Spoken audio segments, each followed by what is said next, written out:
I have an odd request. I want you to take a moment and smile at the person next to you. Just real quick. Okay, beautiful. All right, perfect. Now, what if I told you that that's all it takes to save someone's life? Let me give you an example. Several years ago, a man decides he's had enough of life, so he plans to kill himself by jumping off the Golden Gate Bridge. But he offers himself a way out. In a note, he writes that if one person, just one, smiles at him on his way to the bridge, then he will not jump. So he begins walking. No smiles. He keeps going, getting closer. Still, no smiles. He finally reaches the bridge, mounts the rail, jumps, and plunges to his death, simply because not one person smiled at him. It's a heartbreaking story, but the truth is, it could have been prevented. And it happened because of a crisis we still face today. In 1979, President Jimmy Carter gave a speech that addressed the nation's problems. He criticized Americans for their growing self-indulgence and consumption of materials. Society, in his eyes, lacked purpose. He called this issue a crisis of confidence, proclaiming that Americans had lost faith in both the nation and themselves. But he wasn't the only one to acknowledge this problem. In fact, I think Martin Luther King Jr. said it best. We have learned to fly the air like birds and to swim the sea like fish, but we have not learned the simple art of living together. As President Carter expressed, this crisis of confidence was a moral and spiritual crisis. But I think it's no longer a crisis of confidence. I believe we are now suffering from a crisis of empathy. Let me clarify what I mean by empathy. An old Native American aphorism says, "Take the time to walk in someone else's moccasins." Today, we say walking in someone else's shoes. But I'll be honest, it seems our only concern is if the shoe fits us. That's not what empathy is. Empathy is the ability to understand and to connect with others. It's how we show our care and appreciation for humanity. And it's the power to see the world from a different perspective, accepting that it might not look the same as our own. Unfortunately, though, there's a growing body of evidence proving society to be more apathetic than ever. For example, research at BYU has shown that the mortality impact of loneliness is equivalent to smoking 15 cigarettes a day. In the past 2 years, studies have shown that over 40% of American adults have suffered from some sort of psychological distress. And in 2020, the CDC identified suicide as the 12th leading cause of death in America. Pride, greed, politics, hate, injustice. These are the problems President Carter had warned about, and they all stem from a lack of empathy. So, what do we need to do? Years ago, I crafted a documentary that taught me the power of empathy.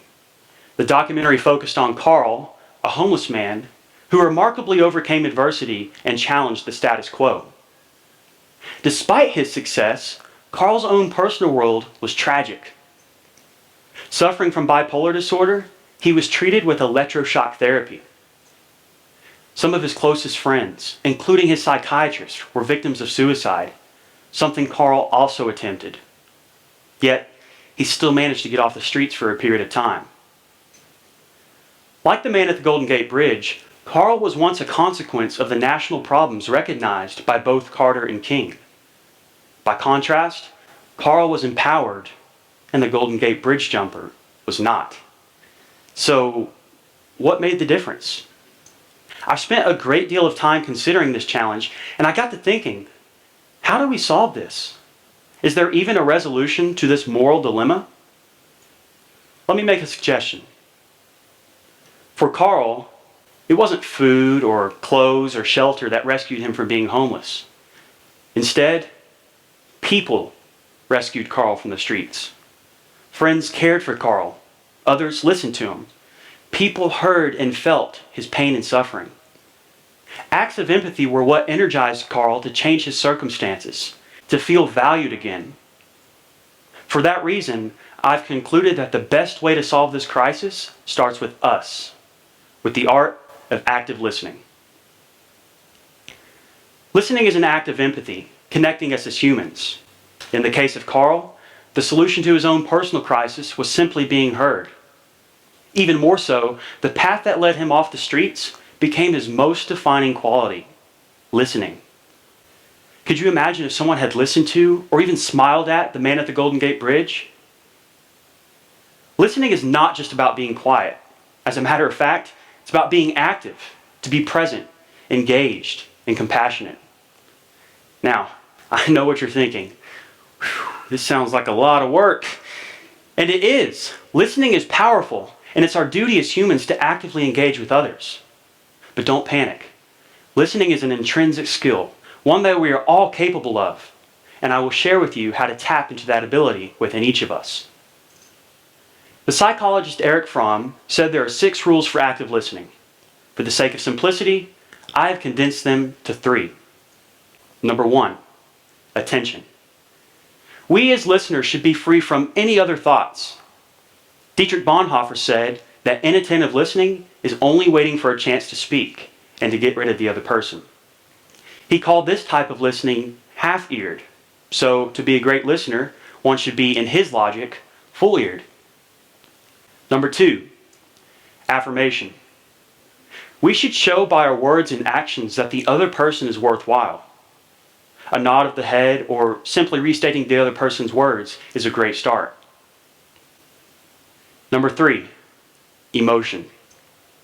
We should have the capacity to love a fellow human, not in a sensual way, but in an interconnected way.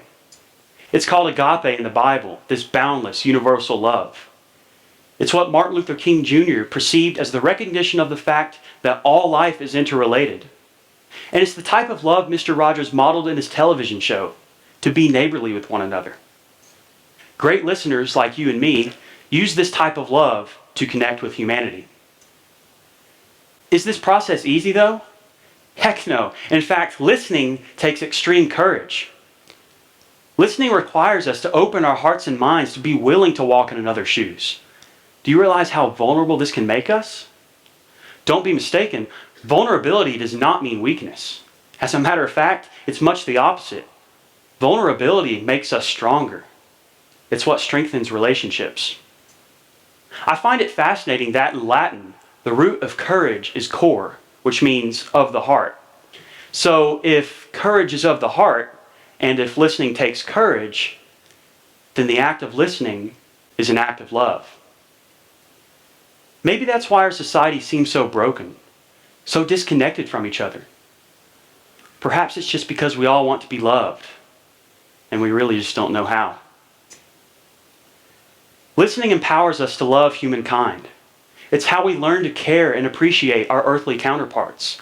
And it's the notion that we are heard and understood and accepted.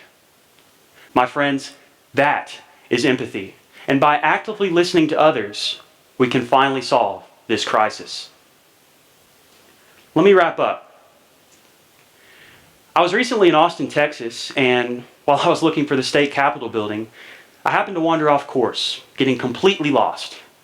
I was frustrated to say the least, but then a stranger noticed me and he offered his help. He introduced himself. JB was his name, and he had just come across the street where there was a homeless community. As we walked to the state capitol, we talked about our lives, and I was so intrigued by his knowledge and wisdom of life. Eventually, JB had tears in his eyes.